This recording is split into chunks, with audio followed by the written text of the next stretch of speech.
The shocking betrayal, the wedding that never was, the champagne glass slipped from Maya's trembling fingers, shattering against the marble floor of the bridal suite.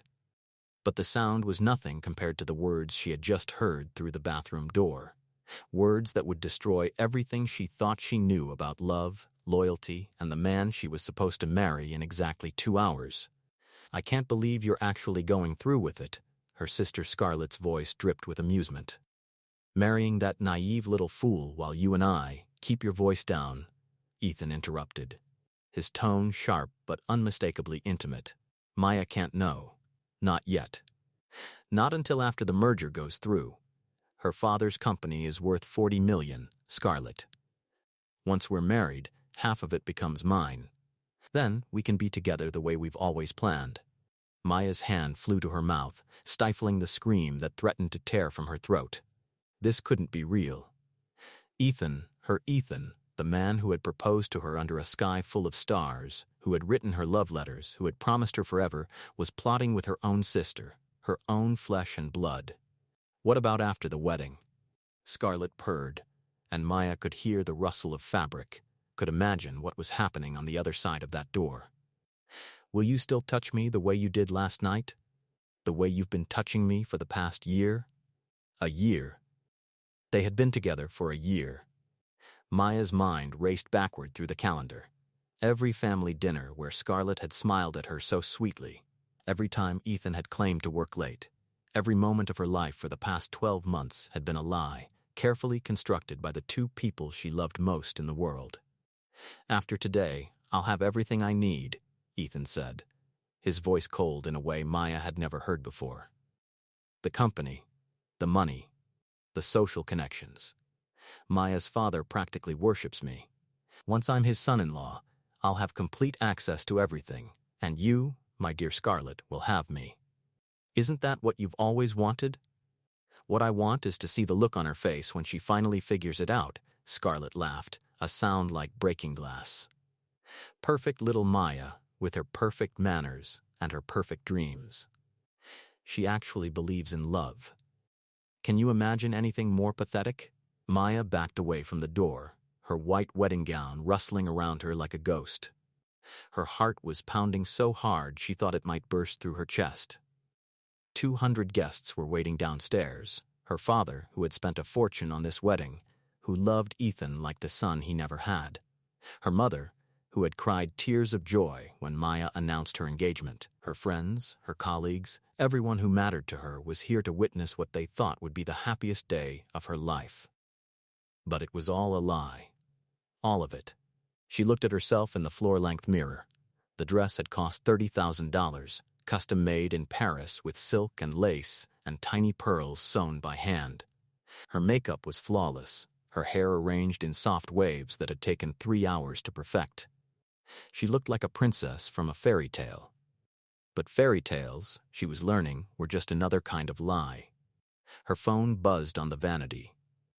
A text from her father, "Almost time, sweetheart. I'm so proud of you. Ethan is a good man. You're going to be so happy. A good man." Maya almost laughed, but if she started, she knew she would never stop. The sound would turn into something else, something dark and broken that would alarm everyone in the hotel. She heard movement behind the bathroom door. They were coming out. She had seconds to decide what to do. Should she confront them? Should she scream and cry and demand answers? Should she call off the wedding in front of everyone, expose them both for what they really were? No. That's what they would expect. That's what weak, naive, pathetic Maya would do. But as she stood there in her $30,000 dress, staring at her reflection with tears she refused to let fall, something inside her shifted. Something cold and hard and absolutely certain crystallized in her chest where her heart used to be. If Ethan wanted her father's company, if he wanted to use her for money and power, if he and Scarlett wanted to play games with her life, then she would play too. But she would play to win. The bathroom door opened. Ethan emerged first, adjusting his tie, looking impossibly handsome in his custom tuxedo. When he saw Maya standing there, his face transformed into the warm, loving expression she had fallen in love with 3 years ago. The expression she now knew was nothing but a mask. "There's my beautiful bride," he said, crossing to her and taking her hands. His touch made her skin crawl, but she didn't pull away. "Are you ready? In 2 hours, you'll be Mrs. Ethan Cross. I can't wait to spend the rest of my life with you." Behind him, Scarlett emerged, wearing a deep red bridesmaid dress that hugged her curves. She was smiling, that familiar sisterly smile that Maya had trusted for 26 years. "You look absolutely stunning, Maya, like a dream." Maya looked at them both, the man she had planned to marry and the sister she had loved since the day she was born. And she smiled. It was the same sweet, innocent smile she had been giving them all her life, the smile of someone who believed in love and trust and happy endings. "I am ready," she said softly, squeezing Ethan's hands. "I'm more ready than I've ever been for anything in my life." The performance, the wedding ceremony, was perfect. The flowers were perfect, the music was perfect, and Maya's performance was flawless. She walked down the aisle on her father's arm, and she didn't let a single tear fall, not from heartbreak, not from betrayal, only from what everyone would interpret as overwhelming joy. She looked at Ethan standing at the altar, and she smiled at him with all the love she no longer felt. She said her vows in a clear, steady voice that didn't waver once. "I promise to love you, honor you, and cherish you," she said, looking directly into his lying eyes. "For better or worse, for richer or poorer, in sickness and in health, until death do us part. Until death do us part." The words tasted like poison on her tongue, but she delivered them beautifully. When the priest said, "You may kiss the bride," Ethan pulled her close and kissed her deeply, and she kissed him back with a passion that made the guests applaud and cheer. Only she knew that it wasn't passion, it was fury, carefully controlled and converted into something that looked like love. At the reception, she danced with him, laughed with him, fed him cake with her own hands while photographers captured every moment. She posed for pictures with Scarlett, their arms around each other, looking like the perfect sisters in their white and red dresses. When Scarlett whispered, "You look so happy, sis." "I hope you'll always be this happy," Maya whispered back. "I'll be exactly as happy as I deserve to be." Scarlett's smile flickered for just a moment, as if she sensed something beneath the surface. But then Maya laughed and pulled her in for a hug, and the moment passed. Throughout the reception, Maya watched them. She noticed how Ethan's eyes found Scarlett in every crowd. She saw the way Scarlett's fingers brushed against his arm when she thought no one was looking. She catalogued every stolen glance, every secret smile, every tiny interaction that confirmed what she had overheard. But she also watched other things. She watched how her father beamed with pride whenever he looked at Ethan. She noticed how Ethan's business partner, Marcus, kept checking his phone with a worried expression. She observed how her mother's friend, Catherine, who worked in corporate law, seemed uncomfortable every time someone mentioned the merger between her father's company and Ethan's firm. Maya had always been observant. It was one of her qualities that people often overlooked because she was also kind and trusting. They assumed observation and naivety couldn't exist in the same person. But they were wrong. Maya had always noticed everything. She had just chosen to see the best in people. That choice had ended the moment she heard Scarlett's laughter through the bathroom door. Now, she noticed everything with a new purpose, and what she noticed gave her the beginnings of a plan. The honeymoon, they flew to the Maldives for their honeymoon, 2 weeks in an overwater villa with crystal blue seas and white sand beaches. It should have been paradise. Instead, it was the most educational 2 weeks of Maya's life. On their second night, while Ethan was in the shower, Maya went through his phone. She had never done such a thing before. Trust had been absolute in their relationship, or so she had believed. Now she discovered that his trust in her naivety was even more absolute. He hadn't even bothered to password protect it. The messages with Scarlett went back 14 months. Maya read them all, her face impassive even as her heart shattered into smaller and smaller pieces. They were explicit, intimate, and worst of all, they were full of mockery. Mockery of her innocence, of her belief in their love. "She's so trusting it's almost sad." One message from Scarlett read, She actually thinks you love her. I do love her, Ethan had replied. I love her father's money. Same thing, right? But the messages also contained information.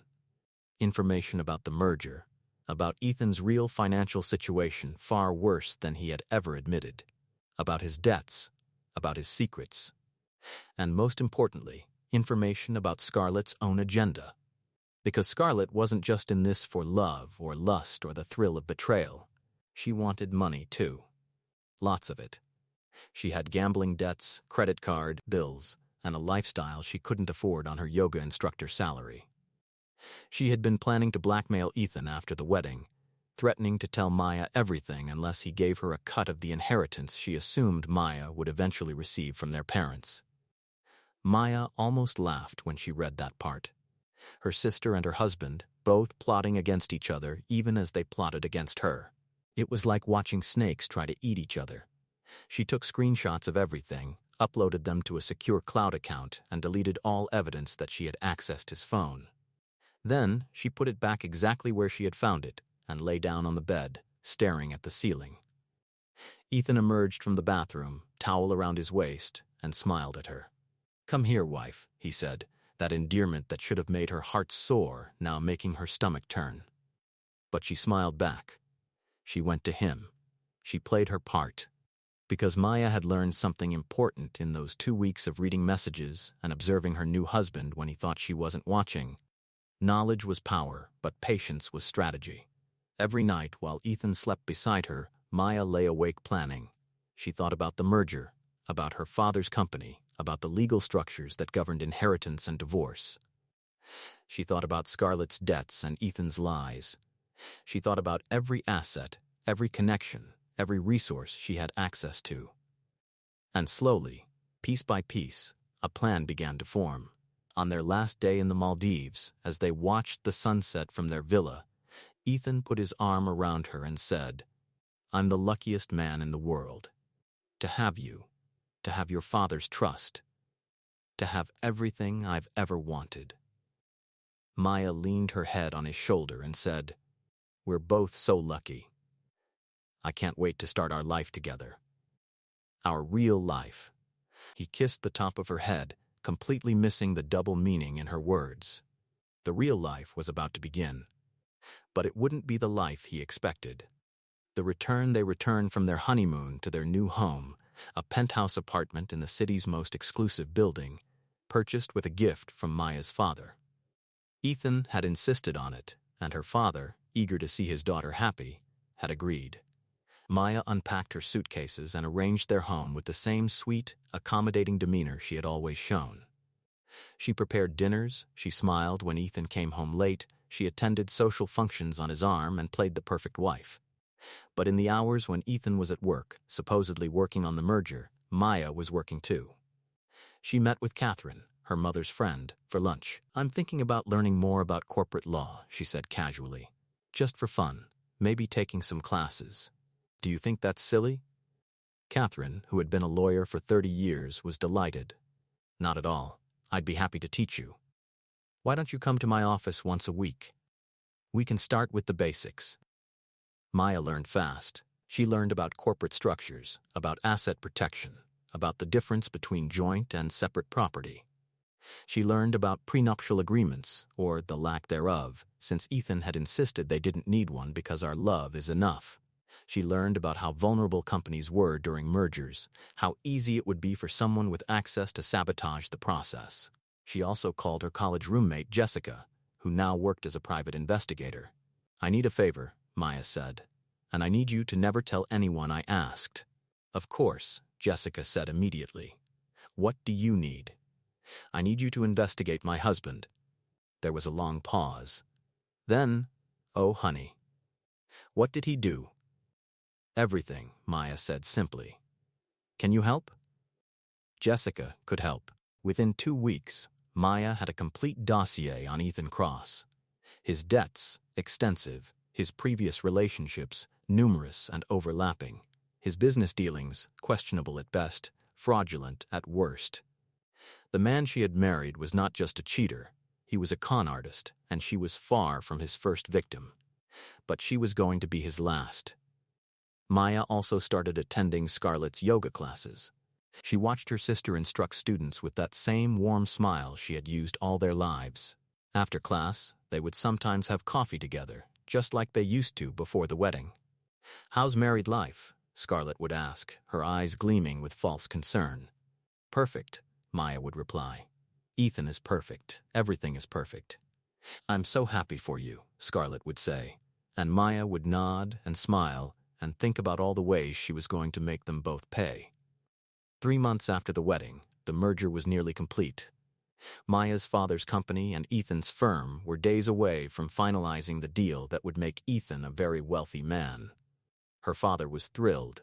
He had already started talking about grandchildren, about legacy, about how proud he was to have Ethan as a son-in-law. It was time. Maya scheduled a dinner party at their penthouse.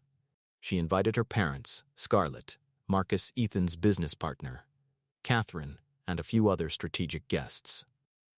Ethan was delighted. He loved showing off their home, loved playing the successful husband. The night of the dinner, Maya wore a dress the color of blood. The revelation everything was perfect. The food, the wine, the conversation. Maya played the gracious hostess, ensuring everyone's glass was full, that everyone was comfortable. Ethan basked in her attention, in the admiration of their guests, in the jealous glances Marcus kept shooting his way. After dinner, as they gathered in the living room, Maya stood and tapped her glass. "I want to propose a toast," she said, her voice clear and steady. Everyone raised their glasses. "3 months ago, I married the man I thought was the love of my life," Maya began. Her father smiled. Ethan beamed. Scarlett's expression was carefully neutral. "I thought I knew him. I thought I knew what our future would look like." "Honey," Ethan started, but Maya held up a hand. "I've learned so much since then," she continued. "About marriage, about trust, about the people we choose to love." She walked to the television and picked up a remote. "I thought you might all like to see what I've learned." She pressed a button, and the screen came to life.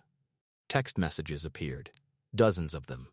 The conversation between Ethan and Scarlett, their plans, their mockery, their affair, all laid out in high definition for everyone to see. The room went silent. "That's not," Scarlett started, but her voice died when Maya played the audio, the recording she had made in the bridal suite, standing outside the bathroom door on her wedding day.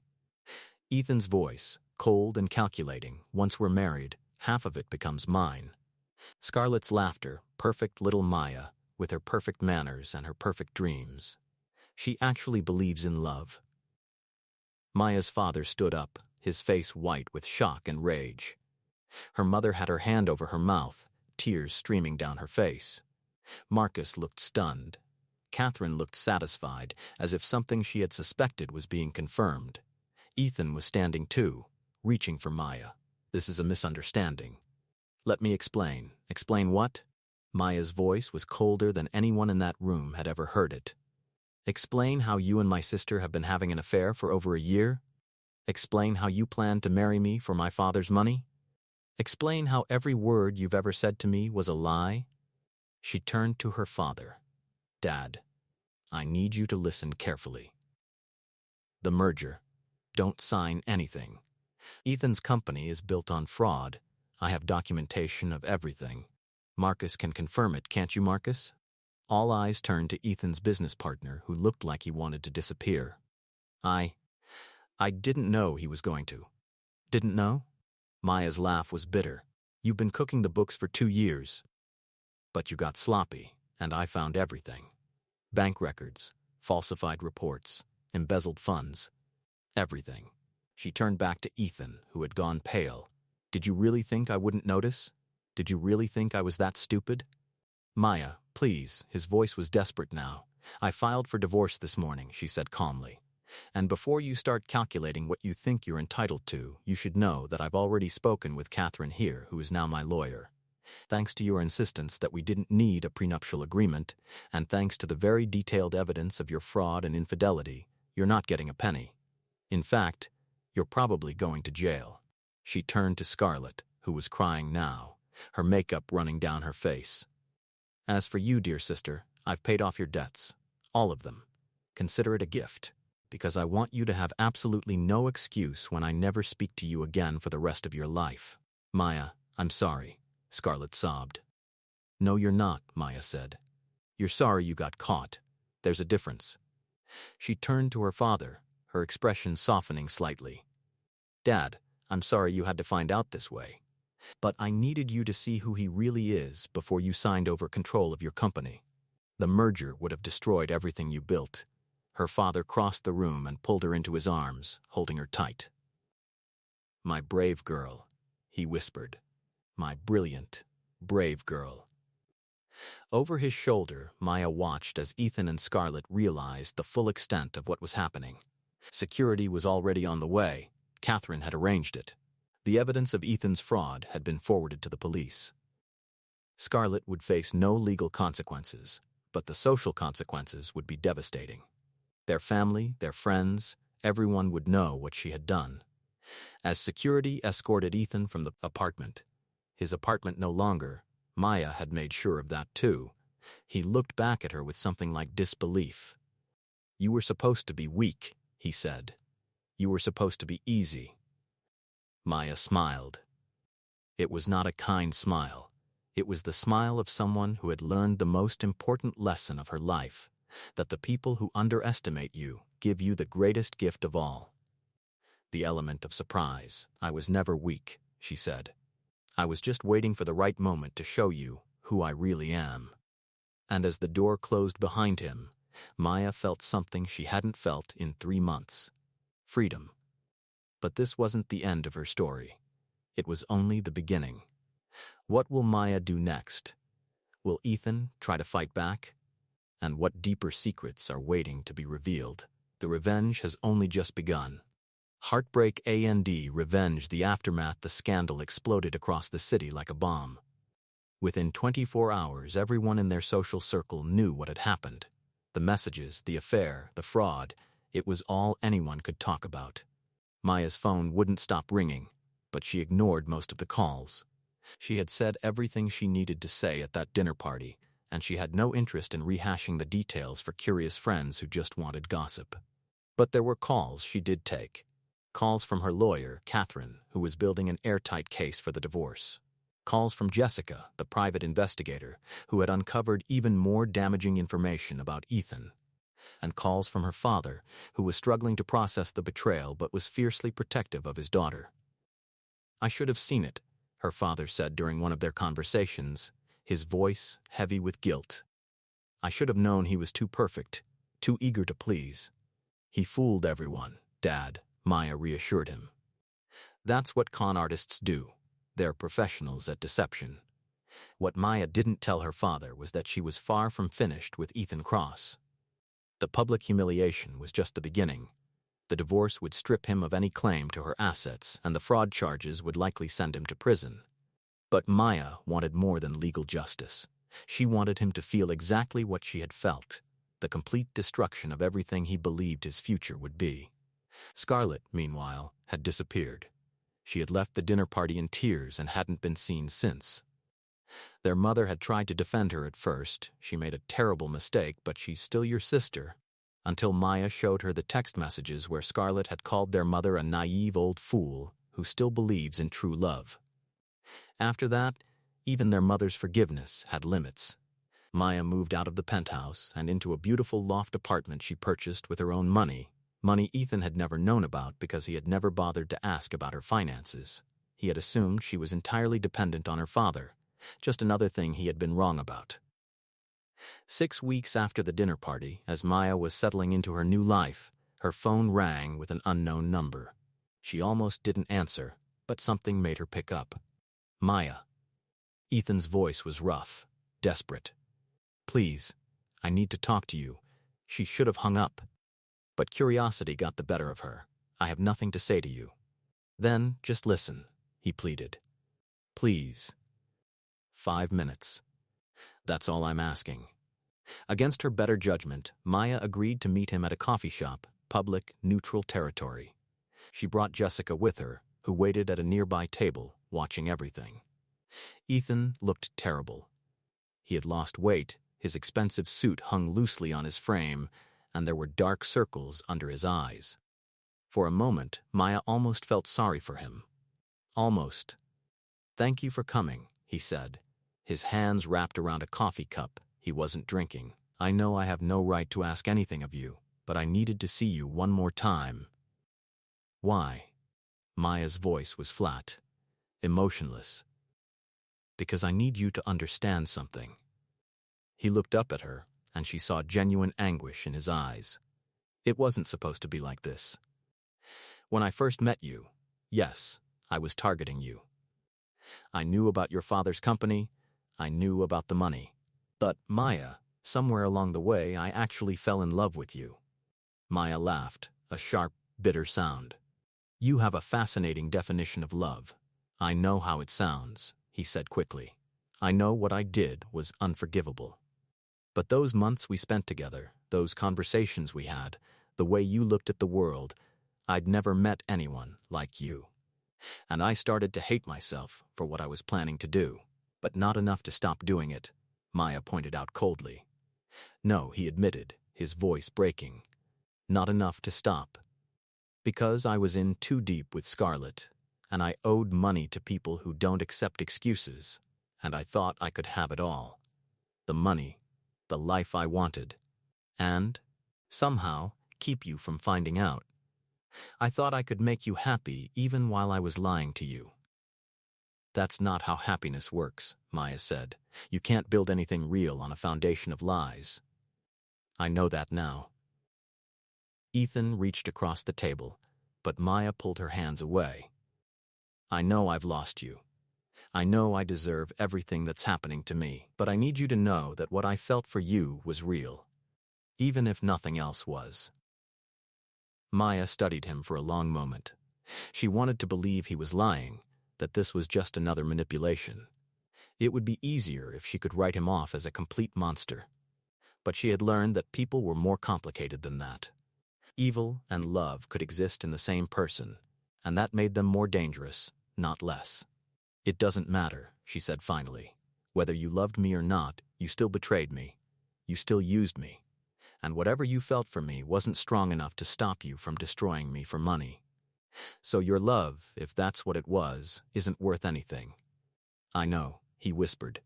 "I just needed you to know the truth." "The truth?" Maya leaned forward, her voice low and intense. "Here's the truth, Ethan. You're not sorry you betrayed me. You're sorry you got caught. You're sorry you're facing consequences. And this little speech about falling in love with me? It's just another manipulation. You want me to feel sorry for you, to maybe go easy on you in the divorce, to perhaps ask the prosecutor to reduce the charges. But I see through you now. I see exactly what you are." She stood up, gathering her bag. "The divorce will be final in 3 months. The trial for your fraud charges starts in 6 weeks. And when you're sitting in a prison cell thinking about how you got there, I want you to remember this. I gave you my whole heart, my complete trust, my entire future. And you threw it away for money you never even got. That's not tragedy, Ethan. That's just stupidity." She walked away without looking back, leaving him sitting alone in the coffee shop. Jessica joined her on the sidewalk. "How do you feel?" Jessica asked. "Empty," Maya admitted. "I thought confronting him would make me feel better, but I just feel empty." "Revenge isn't about feeling better," Jessica said wisely. "It's about evening the scales. And honey, you've only just begun to even them." Jessica was right.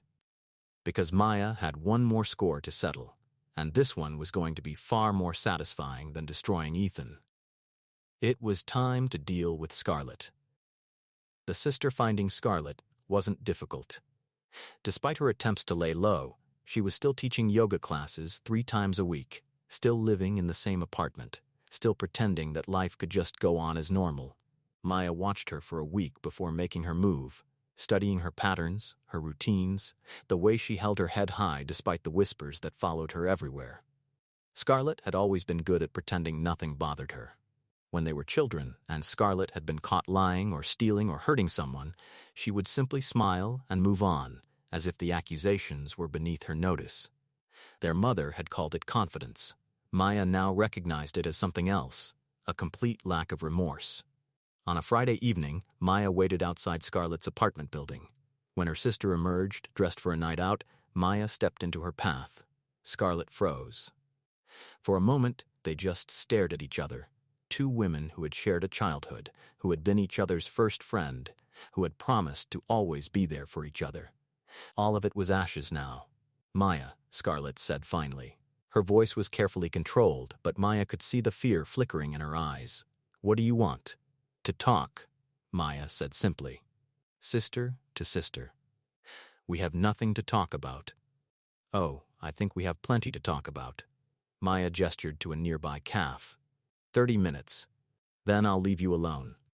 Scarlett hesitated, then nodded. She had probably spent the past 6 weeks dreading this confrontation, and now that it was here, she seemed almost relieved to get it over with. They sat at a corner table, far from other patrons. Scarlett ordered wine. Maya ordered tea. They waited in silence until their drinks arrived. Why did you do it? Maya asked finally. That's what I can't understand. You could have any man you wanted. Why did it have to be mine? Scarlett took a long sip of her wine before answering. When she spoke, her voice was bitter. Because you always get everything. The perfect grades, the perfect job, Dad's approval, Mom's pride. You're the good daughter, the successful one, the one everyone admires. Do you know what it's like to live in your shadow? So you slept with my fiancé? Maya's voice was incredulous. That was your solution to feeling overshadowed? It wasn't about the sex, Scarlett snapped. It was about proving that I could take something from you. That perfect little Maya wasn't so perfect after all. I was never perfect, Maya said quietly. I was just trying to be good. There's a difference. Well, you failed. Scarlett's smile was cruel, because Ethan chose me. Every time he had a choice between spending time with you or sneaking away to see me, he chose me. Do you know how many times he was thinking about me while he was kissing you? How many times he texted me right after telling you he loved you? Maya felt the words like physical blows, but she kept her expression neutral. You're trying to hurt me. Of course I am, Scarlett said. You destroyed my life. Everywhere I go, people know what I did. My friends won't talk to me. Mom barely looks at me. You paid off my debts just to prove you're better than me. More generous, more forgiving. But you're not forgiving, Maya. You're vindictive. This whole thing, exposing us at that dinner party, ruining Ethan's life, making sure everyone knows what we did, that's not justice. That's revenge. You're right, Maya agreed calmly. It is revenge. And I'm not done yet. Scarlett's confidence faltered. What do you mean? Maya reached into her bag and pulled out a folder. She slid it across the table. Your yoga studio. You've been saving for months to buy it from your boss, right? You've got investors lined up, a business plan, everything you need to finally have something that's yours. Scarlett's face paled as she opened the folder and saw the documents inside. How did you? I bought it, Maya said simply. Yesterday. The owner was happy to sell to me instead. He never liked you much anyway, and I offered him twice what you were planning to pay. You can't do this, Scarlett whispered. I already did. And now you have a choice. You can try to find another location, another investor, another dream. Or you can accept my offer. What offer? Maya leaned forward. I'll give you the studio. Free and clear. But you have to leave the city. Move to another state. Start over somewhere where no one knows what you did. You'll have your dream, Scarlett, but you'll have it far away from me and everyone I love. That's not fair, Scarlett protested. This is my home. Fair? Maya's voice hardened. You want to talk about fair? You slept with my fiancé. You mocked me behind my back. You plotted to steal from our family. And now you want to talk about what's fair. Scarlett looked down at the documents, tears streaming down her face. I'm sorry, she whispered. I know it doesn't mean anything, but I am sorry. I was jealous and stupid, and I don't know what I thought. You thought you could hurt me and get away with it, Maya said. But you can't.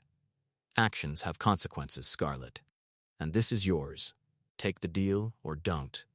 But if you stay in this city, I will make sure every door you try to walk through is closed. Every opportunity you reach for will disappear. Every time you think you're finally moving forward, you'll find me there, reminding everyone what you are. It was harsh. It was cruel. But as Maya said the words, she felt no guilt, no hesitation.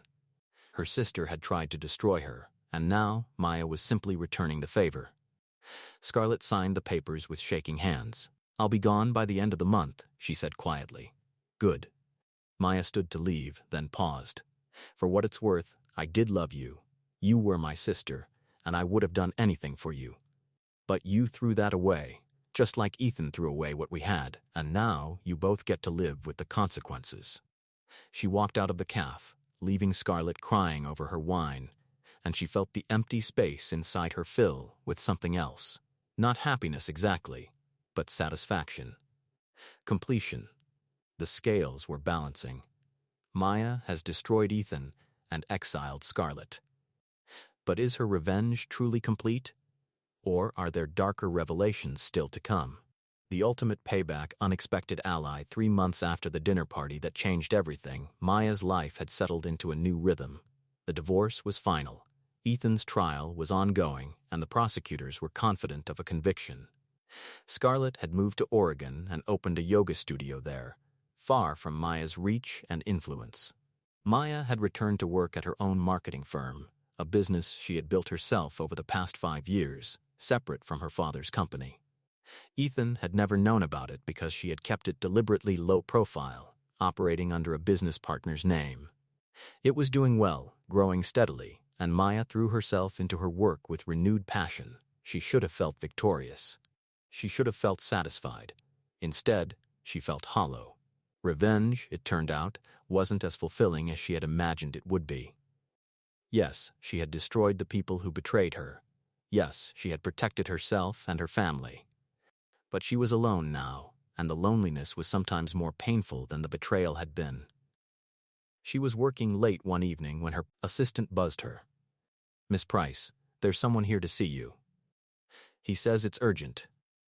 "Who is it?" "His name is Marcus Kane." Maya froze. Marcus, Ethan's former business partner, the man who had been complicit in the fraud. She hadn't thought about him much since the dinner party. Last she heard, he had taken a plea deal, testifying against Ethan in exchange for reduced charges. "Send him in," she said, curious despite herself. Marcus entered her office hesitantly, looking nothing like the confident businessman she remembered. He was thin, anxious, and he held a laptop bag like it was a life preserver. "Thank you for seeing me," he said quickly. "I wasn't sure you would. I'm not sure why I am," Maya replied coolly. "What do you want, Marcus?" "To apologize," he said, "and to give you something." He set the laptop bag on her desk and opened it, pulling out a computer. "Before everything blew up, I was Ethan's partner. I knew about the fraud, yes, I was part of it, and I'll pay for that. But there were things even I didn't know about until after you exposed him. Things he was hiding from everyone, including me." "What kind of things?" Marcus opened the laptop and turned it toward her. On the screen was a complex web of financial transactions, offshore accounts, shell companies. Ethan wasn't just defrauding investors and cooking books. He was laundering money for some very dangerous people. People who are now very unhappy that their money has been frozen by federal investigators. Maya's blood ran cold. "What are you saying?" "I'm saying you might be in danger," Marcus said urgently. "These people don't care about legal justice or court proceedings. They want their money back, and they blame Ethan for losing it. But Ethan is in jail awaiting trial, so they can't get to him." "You know who they can get to?" "His ex-wife," Maya whispered. "Exactly. They think you have access to his assets. They think you know where he hid their money. And they're not going to ask nicely."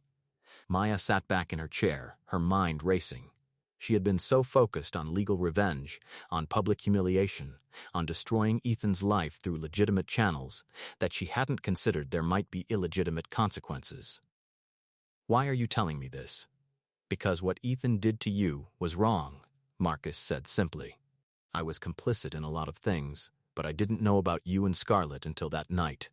When I realized what he had done, how he had used you, he shook his head. I've made a lot of mistakes, Miss Price, but I'm not so far gone that I'd let an innocent woman walk into danger without warning her. How do I know this isn't just another con? Maya demanded. How do I know you're not working with them? You don't, Marcus admitted. But I have names, transaction records, everything you'd need to go to the FBI. I'm giving you a choice. Use this information to protect yourself, or ignore it and hope I'm wrong.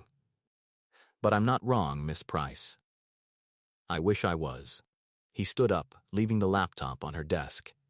I took a plea deal. I'm going to prison for 2 years. I deserve more, honestly, but that's what I got. Before I go, I wanted to do one decent thing. Consider this my attempt at redemption. After he left, Maya stared at the laptop for a long time. Then she called Jessica. How fast can you get to my office? 20 minutes. What's wrong? Everything just got a lot more complicated. The threat Jessica arrived with a man Maya had never met. Tall, muscular, with the kind of alert eyes that suggested military or law enforcement training. This is David, Jessica said. He's a security consultant I've worked with before. I brought him because if what you told me on the phone is true, you're going to need protection. Maya filled them both in on Marcus's visit and the information on the laptop. David examined the files with increasing concern. This is serious, he said finally. These transactions? They're linked to a crime syndicate that operates out of Eastern Europe. Ethan was moving money for them, probably taking a cut off the top. When the feds seized his assets, millions of dollars belonging to these people got frozen. They're not going to let that slide. What do I do? Maya asked. First, we go to the FBI with this information. Second, we get you into a secure location. Third, David looked at her seriously. Third, you need to be prepared for the possibility that this gets messy. How messy? These people don't believe in due process. If they think you have information they need, they'll do whatever it takes to get it. Threats, kidnapping, worse. We need to take this seriously. Over the next week, Maya's life transformed again. But this time into something that felt like a thriller movie. FBI agents interviewed her extensively. David and his team installed security systems in her apartment and office. Jessica moved in with her, refusing to let her be alone. I didn't sign up for this, Maya said one night, staring out her window at the city lights, seeing threats in every shadow. None of us sign up for the hard stuff, Jessica replied. But here we are anyway. And you're not facing it alone. The first direct threat came via email. No sender address, routed through multiple proxies. The message was simple.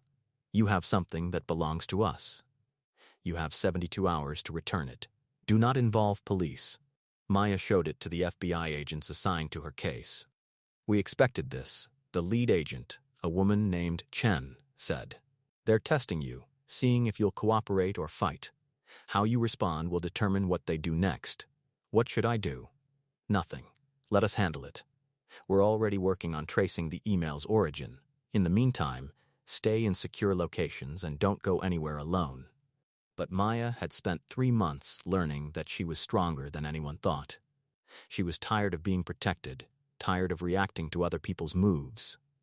She had beaten Ethan by being proactive, by gathering information and striking first. Maybe she needed to do the same thing now. What if we set a trap? She asked. Chen frowned. What kind of trap? They think I have access to their money. What if I pretend I'm willing to deal? We arrange a meeting, you have agents in place, and we catch them. Miss Price, these aren't con artists or white-collar criminals. These are dangerous people. I know, Maya said, but they're also greedy. They want their money more than they want to hurt me. That's leverage. David, who had been listening quietly, nodded. She has a point. If we control the when and where, we can minimize risk while maximizing the chance of catching them. Chen was skeptical, but after consultation with her superiors, they agreed to try it. Maya would send a response indicating she had access to offshore accounts Ethan had told her about. She would offer to transfer the funds in exchange for her safety and immunity from their organization. They would set up a meeting in a location the FBI could control. It was risky. It was dangerous. But Maya had learned something important over these past months. Sometimes the only way out of a trap is to spring it yourself. The meeting was set for a warehouse near the docks, appropriately dramatic, Maya thought with grim humor. The FBI had the entire area under surveillance. David and his team were positioned nearby. Maya wore a wire and had explicit instructions: get them talking, get them to incriminate themselves, and get out before things could turn violent. She arrived at sunset, driving a car provided by the FBI. The warehouse was exactly as foreboding as she had imagined, all shadows and rust and the smell of salt water. A single black SUV was parked outside. Maya took a deep breath and got out of the car. She was terrified, but she had learned to act despite terror. That was what courage was, really, not the absence of fear, but the decision to move forward anyway. Two men emerged from the warehouse. Both were large. Both looked like they knew how to hurt people efficiently. One of them gestured for her to come inside. The warehouse interior was mostly empty except for a table and chairs set up in the center, illuminated by a harsh overhead light. Sitting at the table was a man in his 50s, impeccably dressed, with the kind of calm demeanor that suggested complete confidence in his power. "Miss Price," he said in lightly accented English. "Thank you for coming. I am Dmitri. You are the one who's been threatening me," Maya said, proud that her voice didn't shake. Threatening is such an ugly word. I prefer to think of it as encouraging cooperation. Dmitri smiled, but it didn't reach his eyes. "Please, sit. We have business to discuss." Maya sat across from him, hyper-aware of the wire beneath her clothes, of the FBI agents listening to every word. "You want money that Ethan stole from you." "Not stole. Lost. There is a difference. Your ex-husband was moving our funds, taking his fee for the service. When he was arrested, those funds were frozen. This creates problems for us. We would like those problems solved." "I don't have access to his accounts," Maya said. "We're divorced. His assets are frozen by the government." "But you are clever," Dmitri said. "You exposed him, destroyed him, took everything he valued. Surely in doing so, you discovered where he hid things: account numbers, passwords, keys to safety deposit boxes. Something." This was the moment. If Maya claimed to have what they wanted, they would force her to turn it over, and the FBI would have their incriminating evidence. If she claimed to have nothing, they might kill her right here as a message to others. "I found some things," Maya said carefully. "Offshore accounts, numbered trusts. But I don't know if they contain your money or other people's money or any money at all. Ethan hid a lot of things from a lot of people. Then you will tell us what you found, and we will determine what belongs to us. And if I do, what guarantee do I have that you'll leave me alone?" Dmitri spread his hands. "You have my word. Your word." Maya almost laughed. "Forgive me if that doesn't seem like enough." Then, what would be enough? This was it. This was where she had to get him to incriminate himself, to admit to crimes, to threaten her explicitly enough that the FBI could make arrests. "I want immunity. Written, signed, something that proves you'll leave me and my family alone. And I want to know what you would do if I said no. Would you kill me? Torture me? What exactly are we negotiating here?" Dmitri's smile faded. "Miss Price, I think you misunderstand the situation. This is not a negotiation. This is me being polite enough to ask before I take. If you do not cooperate, there will be consequences, not just for you, but for everyone you care about. Your parents, your friends, your business partners, everyone." "That sounds like a threat," Maya said, her heart pounding. "It is a promise," Dmitri replied. "Now, shall we stop pretending you have any choice in this matter?" Behind him, one of his men moved, and Maya saw the gun in his hand. This was happening too fast. The FBI was supposed to move in once there was enough evidence, but apparently Dmitri wasn't interested in monologuing long enough for the cavalry to arrive. "I need time," Maya said quickly. "The information is secured. I can't just hand it over right now." "How much time?" 24 hours. Dimitri considered this. 12 hours. And Miss Price? Do not think about running or involving more authorities. We have eyes everywhere. If you do anything except retrieve our information, you will not like what happens next. He stood, and his men moved toward Maya. For a terrifying moment, she thought they were going to take her with them, but they just escorted her to the door and watched as she got back in her car. She was shaking so hard she could barely drive. She made it 3 blocks before she had to pull over, and that's when the FBI vehicles surrounded her. Chen pulled open Maya's door. "Are you okay?" "I think so. Did you get what you needed? We got enough for arrest warrants, but not enough to move tonight.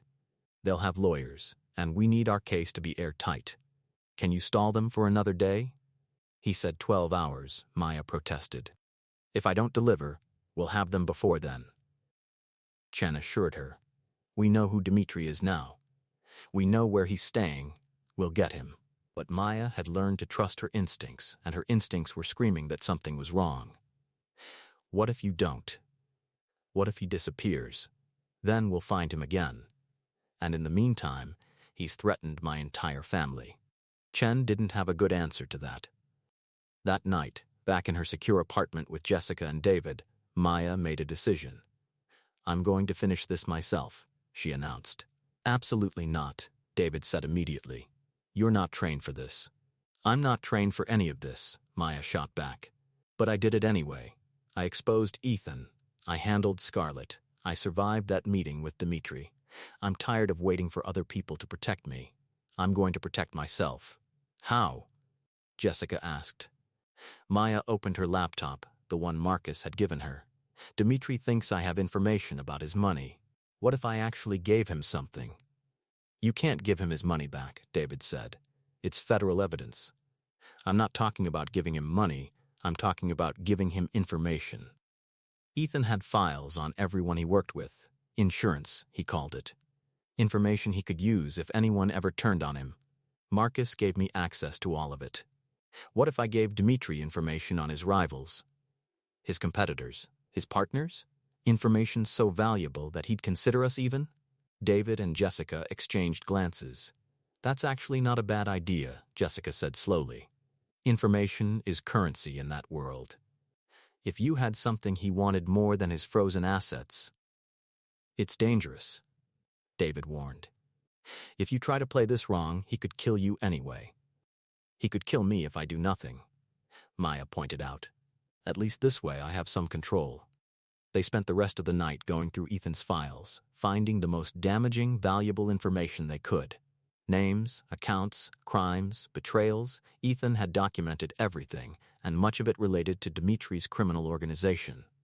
By dawn, Maya had a USB drive full of information that would be worth millions to the right person. Information about money laundering operations, rival crime families, corrupt officials on Dimitri's payroll. It was a treasure trove of criminal intelligence. "This is your leverage," David said. "But Maya, once you hand this over, you can't take it back. You'll be giving a criminal organization intel they could use to hurt a lot of people. People who are already hurting other people," Maya said. "And better they fight each other than come after me and my family." Is that callous? Probably. But I learned something from Ethan and Scarlett. Nice girls finish last. Sometimes you have to be ruthless to survive. She contacted Dimitri through the email address he had provided.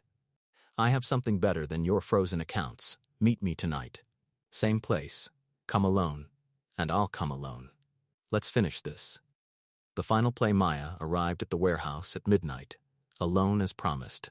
David and Jessica were nearby, against her wishes, but she had made them promise not to intervene unless she signaled for help.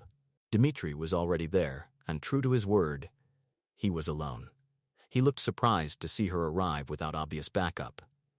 "Miss Price, you are either very brave or very foolish." "Neither," Maya said. "I'm practical. You want your money. But your money is frozen by federal agents. It could take years to unfreeze it, if it ever happens at all. So I'm offering you something else. Something more valuable." She held up the USB drive. "What is that?" Everything Ethan knew about your operation. Every deal, every account, every person on your payroll. But more than that, everything he knew about your competitors, your rivals, your enemies. Names, crimes, vulnerabilities. The kind of information that could help you consolidate power, eliminate threats, expand your territory. Dimitri's eyes gleamed with interest. Why would you give me this? Because I want you to leave me alone. Permanently. Take this information, use it however you want, and forget I exist. Consider my ex-husband's debts paid in full. How do I know this information is real? Maya had anticipated this question. She had brought a laptop. Let me show you.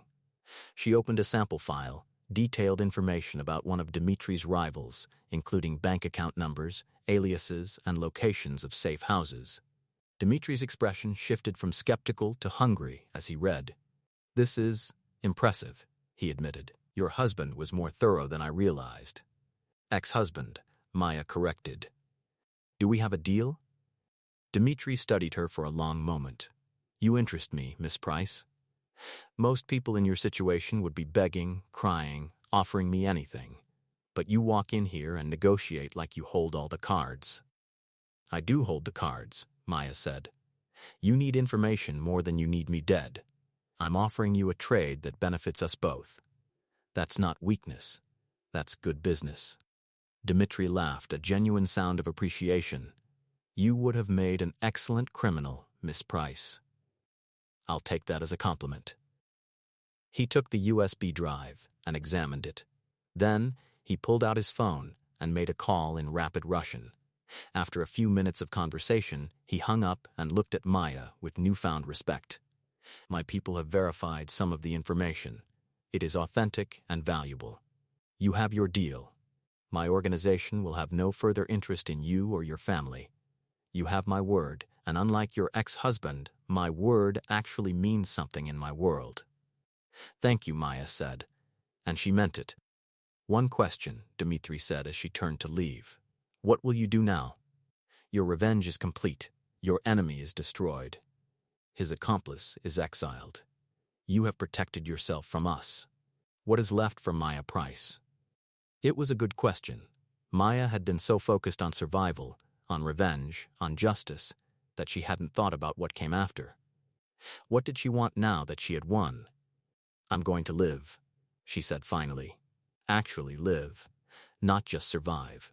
I'm going to build something that can't be taken from me. And I'm going to be happy, not because someone else makes me happy, but because I've learned to make myself happy. That's the best revenge of all, really, living well. Dimitri nodded approvingly.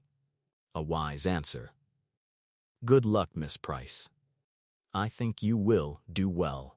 Maya left the warehouse and walked to where David and Jessica were waiting. They swept her into a group hug, relief evident on both their faces. Is it over? Jessica asked.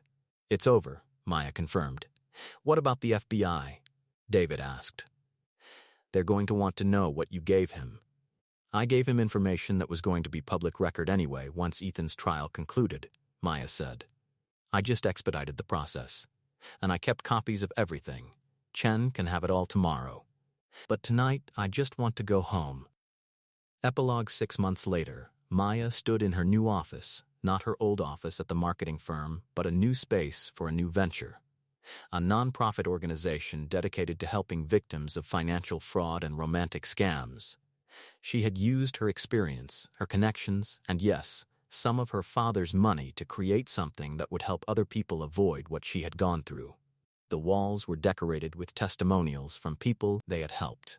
Letters from women and men who had been conned, used, and betrayed, who had found help and hope through Maya's organization. It was good work, important work. And it filled the empty space inside her better than revenge ever had. Her assistant buzzed her. Miss Price, your 3 o'clock is here. Send them in. The door opened, and a young woman entered. She was in her mid-20s, pretty but tired-looking, with the kind of haunted expression Maya recognized all too well. Miss Price? I'm Rachel. I spoke to your intake coordinator last week. She said you might be able to help me.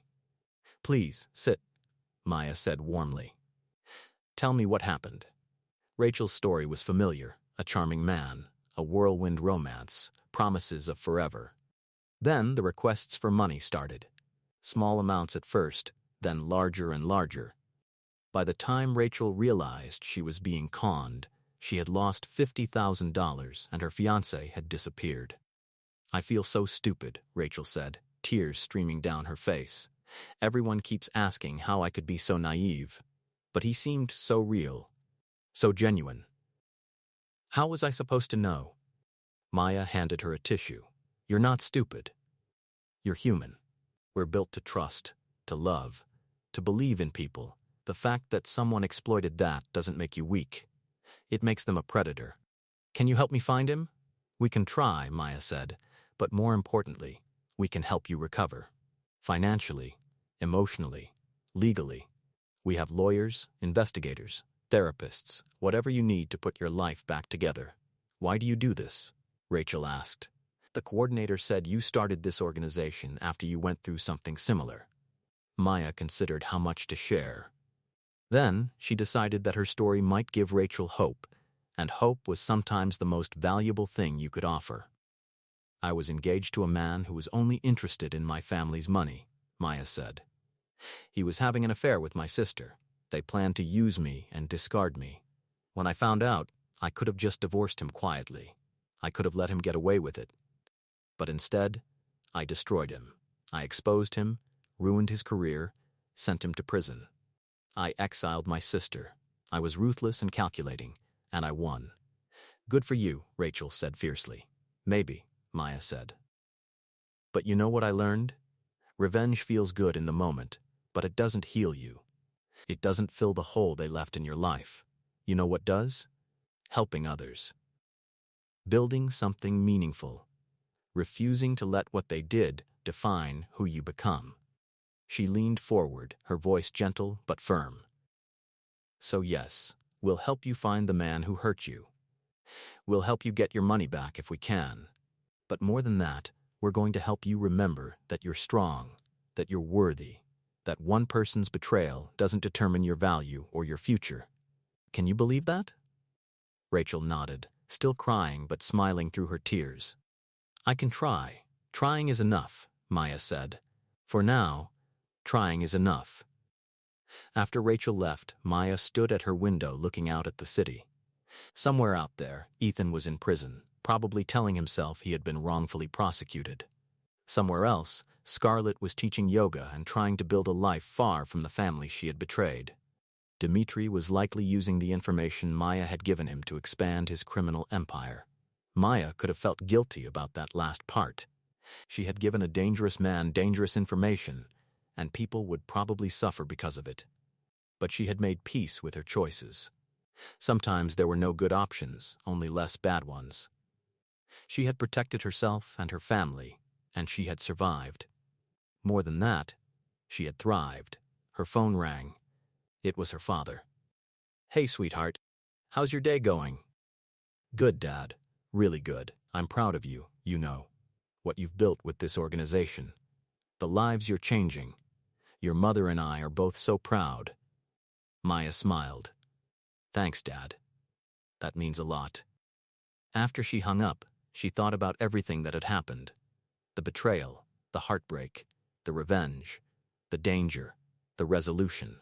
All of it had led her here, to this moment, to this office, to this life she was building from the ashes of the old one.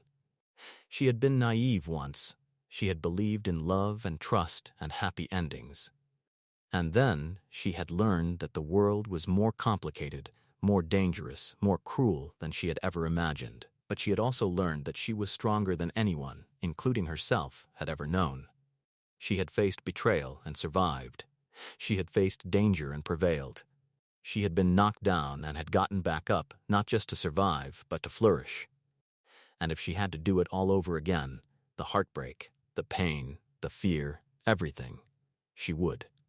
Because that journey had transformed her from someone who believed in fairy tales into someone who created her own happy ending. Not because a man loved her, not because her family protected her, not because circumstances were kind, but because she had learned the most important lesson of all, that happiness, security, and peace were things you built for yourself, brick by brick, decision by decision, until you had created a life that no one could take from you. And that, Maya thought as she turned back to her work, was the best revenge of all.